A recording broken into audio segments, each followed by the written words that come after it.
Bonjour à tous, sur ma chaîne YouTube je réalise beaucoup de projets mais je ne vous montre jamais comment je les réalise de A à Z. Donc c'est ce que je vais faire dans cette vidéo. Cette vidéo est en partenaire avec TierTime qui m'ont envoyé leur imprimante Cetus 3D. Je vais la tester tout le long de la vidéo. Pour illustrer toutes les étapes que je vais vous citer, je vais créer un projet en parallèle. Donc ce projet ça va être un ventilateur pour contrer la canicule qu'on subit tous à l'heure actuelle. Allez c'est parti, on commence tout de suite la première étape. Avant de commencer le projet, je vais chercher des idées sur internet. On est tellement nombreux sur cette terre qu'il y a d'office quelqu'un qui a pensé avant nous au projet. Après un petit peu de recherche, j'ai trouvé toutes les informations dont j'aurais besoin pour réaliser le projet. Donc j'ai trouvé une vidéo qui montre comment modéliser une hélice sur mon logiciel 3D. Donc grâce à ça, je pourrais modéliser mon hélice facilement. J'ai trouvé aussi un site qui explique comment contrôler un moteur brushless avec un Arduino. Donc super simple, j'ai juste à suivre la procédure et j'arriverai à contrôler le moteur. Et ensuite, j'ai trouvé un site qui permet de gérer l'encodeur avec un Arduino. Donc l'encodeur c'est le bouton qui tourne et qui va nous permettre de gérer la vitesse de l'hélice. J'ai aussi un code d'exemple, donc j'ai juste à m'inspirer et j'arriverai à réaliser le projet sans problème. Donc voilà, on a toutes les informations qu'on a besoin pour réaliser le projet. Maintenant il faut rassembler tous les composants. Maintenant qu'on a toutes les informations sur le projet, qu'on sait vraiment tout ce qu'il nous faut, on va commander toutes les pièces. Moi j'ai déjà tout en stock donc je ne vais pas commander, mais si vous n'avez pas en stock, commandez en Chine, c'est souvent pas cher et c'est de la bonne qualité.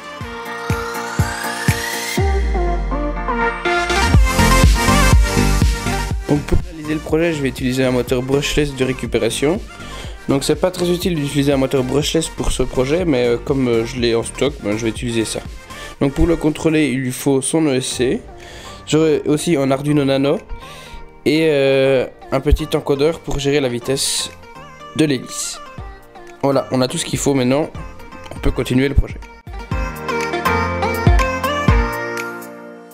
Avant de tout créer, on va voir si notre électronique fonctionne réellement. Donc on va créer un montage à blanc. On va souder les composants un par un et puis voir si ça fonctionne correctement.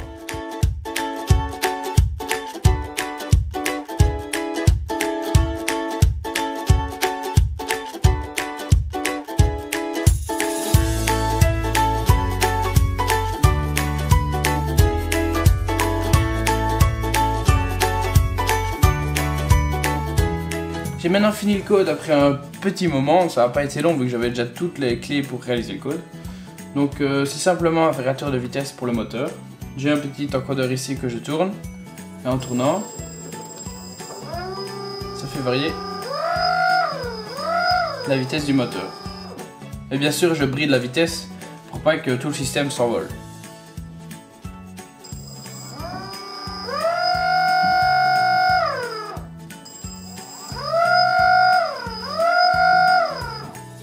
Voilà, maintenant il faut lui faire son caisson. Pour cette étape, on aura besoin d'un bout de papier, d'un crayon et de l'imagination. Il faut essayer que le design rassemble toutes les fonctions qu'on aimerait pour le projet. Donc en l'occurrence, moi j'aimerais bien qu'il soit pivotable sur lui-même et qu'il ait la possibilité de le fixer sur un bureau.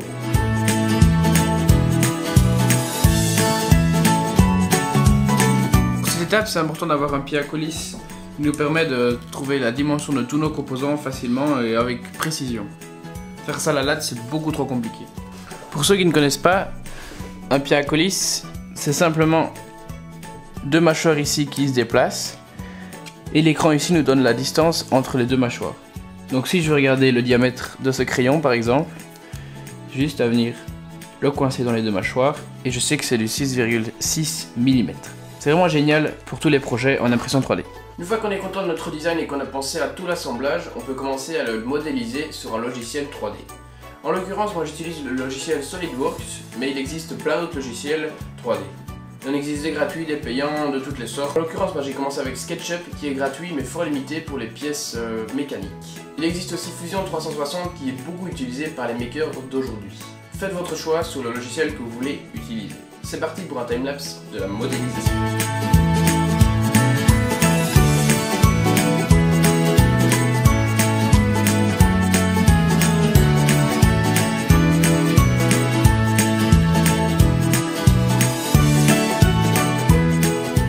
Voilà, toutes mes parties sont maintenant modélisées. Donc on a ici le support qui viendra se fixer en dessous de mon bureau. J'ai fait un petit passage parce que j'ai un ruban LED dessus, donc j'ai fait attention à ça. On a ensuite la base au-dessus. Elle est creuse parce qu'elle va accueillir tous les composants. Et on a un trou ici pour l'encodeur. Au-dessus, on aura le support moteur qui est pivotable. Et l'hélice. Donc voilà, c'est aussi simple que ça. On va passer maintenant à l'impression. Pour cette étape, nous allons utiliser l'imprimante Cetus que la marque Tertime m'a envoyée. Je vais vous montrer le déballage de la machine et après je vous ferai une critique de ce que j'en pense. La boîte est bien emballée et très compacte. Aucun emplacement n'est perdu. J'ai demandé à Cetus de m'envoyer leur imprimante car elle a les caractéristiques parfaites pour mon utilisation. Je vous en reparlerai plus tard. Dans la boîte, on retrouve beaucoup de choses. On a des échantillons de plastique de leur marque, l'alimentation avec 2 prises différentes, la gaine pour le fil et un câble USB, des outils, une spatule, une pince et un outil pour changer de buse, plusieurs buses et différents accessoires, un support pour bobine à monter, la tête d'impression, le plateau, l'ensemble axe Y et axe Z prémonté, la base avec l'axe Z et la notice, on peut commencer l'assemblage. On a 4 parties principales à assembler ensemble qui sont déjà prémontées quand on reçoit le colis. On commence par assembler les axes à la base. On connecte tous les connecteurs. On ajoute le plateau qui vient se visser avec 3 vis. Après, c'est au tour de la tête d'impression.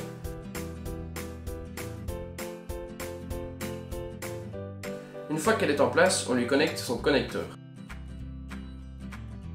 On range ensuite les câbles aux endroits prévus et l'imprimante est maintenant prête. C'est super facile à monter.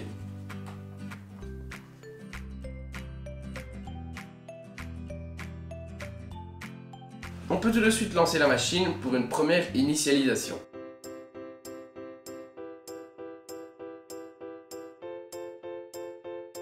Notre imprimante est maintenant prête à travailler. Pour lui envoyer un fichier 3D, il va falloir télécharger le logiciel fait pour, le logiciel Tertime qui s'appelle Up Studio. Donc on se rend sur leur site et on le télécharge rapidement.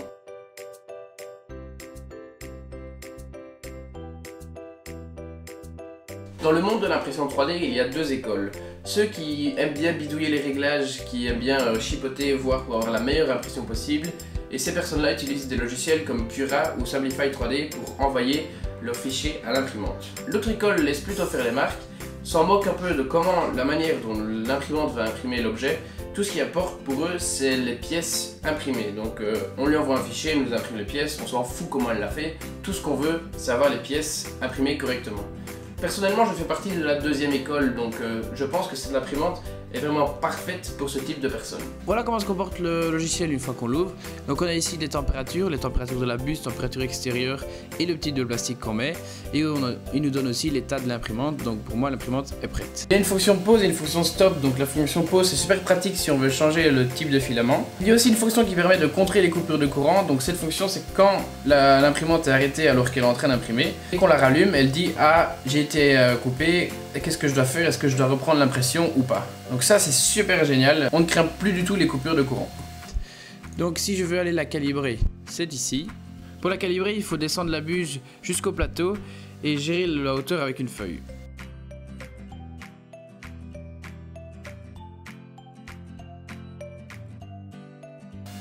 Maintenant que l'imprimante est prête et réglée, je vais lancer la première impression. Donc pour ça, je vais simplement glisser mon fichier STL dedans.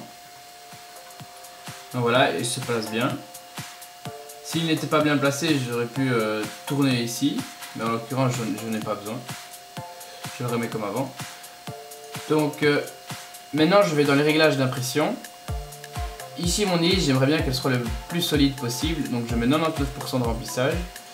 Je mets une qualité de 0,25, c'est une qualité correcte. La hauteur de la buse, je la laisse à 0, vu qu'on vient de la régler, elle devrait être normale. Je vais utiliser un raft, donc je décoche ça. Le raft, c'est simplement un radeau qui vient se mettre en dessous de la pièce pour qu'elle colle mieux. Donc j'utilise un raft, j'utilise des supports. Voilà, on est tout bon, je peux commencer l'impression. Je clique sur Print. Et là, les calculs commencent. Il est en train de diviser ma pièce en petites couches. Et il va me dire ensuite le temps et le plastique qu'il faut pour imprimer la pièce. Voilà, donc il vient de me dire qu'il faut 3 heures pour imprimer la pièce et que ça va utiliser 68 grammes de plastique. Donc là, la buse est en train de chauffer et l'impression va tout de suite se lancer. Avant de lancer l'impression, je vais changer le filament de l'imprimante. Donc pour ça, il existe aussi une fonction. Cette fonction, elle est dans maintenance. Ici, on peut charger ou décharger les filaments. Donc ce qu'il fait, c'est qu'il chauffe la buse et puis il sort le filament, ou il chauffe la buse et il lance le filament. Donc ça, c'est super pratique.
Éléments du projet avec des vis, je vais utiliser des écrous spéciaux qui viennent se sertir dans le plastique.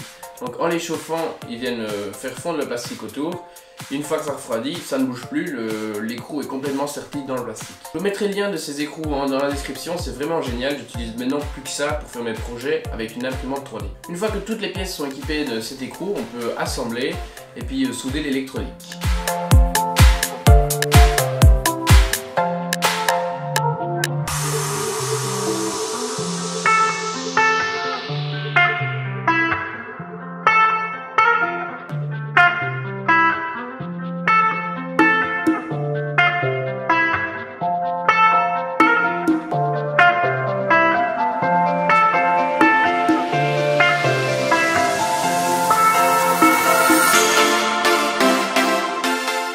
Le projet est terminé, donc il n'y a plus qu'à venir le fixer sur le bureau avec la vis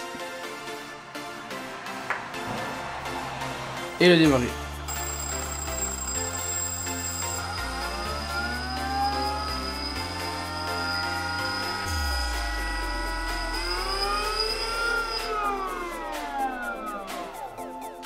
Bien sûr, il remplit les fonctions que j'avais demandé, à savoir qu'il est fixable sur le bureau. Et qu'on peut le pivoter dans ce sens-là, mais aussi dans ce sens-là. Donc voilà, le projet est terminé. Il y a bien sûr des choses à rajouter comme un capuchon pour cacher toute l'électronique derrière. Mais ça, ça pourra se faire après.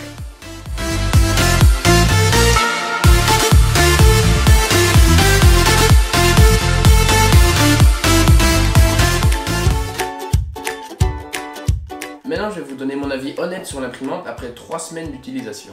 J'ai déjà imprimé beaucoup de pièces avec, des petites, des grosses qui prennent beaucoup de temps. Et elle n'a jamais eu d'erreur, ça ne s'est jamais décollé, c'est vraiment magnifique. À chaque fois, je lance l'impression et je m'en vais, je ne regarde même pas si ça s'imprime bien. J'ai tellement confiance que je la laisse faire. Elle est toute petite et robuste, elle prend pas beaucoup de place. C'est possible de la mettre à côté de son ordinateur sur son bureau. Elle ne fait pas beaucoup de vibrations, c'est vraiment top. Elle possède cependant 3 points faibles que j'ai retrouvés. Donc le premier, c'est le ventilateur qui se trouve ici. Il fonctionne tout le temps à partir du moment où on allume l'imprimante. Donc ça veut dire que quand la buse ne chauffe pas, il est allumé. Quand l'imprimante ne travaille pas, il est allumé. Et c'est vraiment embêtant parce que ça fait beaucoup de bruit pour rien. Le deuxième inconvénient, c'est que comme l'axe Z est composé de rails, ici, quand l'imprimante est éteinte, ça avance tout seul. Donc ça veut dire que l'axe Z n'est jamais calé. Donc quand on éteint l'imprimante, ce qui se fait inévitablement, c'est que paf, ça tombe et donc la buse vient taper contre le plateau si on ne fait pas attention et ça peut causer des dégâts. Et puis la buse repose maintenant sur le plateau, donc ce qui n'est pas top non plus. Avant de faire la vidéo, je n'avais pas vu, mais ils ont déjà pensé à une solution pour résoudre le problème. Il y a en fait une vis ici qu'on va pouvoir visser pour régler pour ne plus que l'axe Z tombe.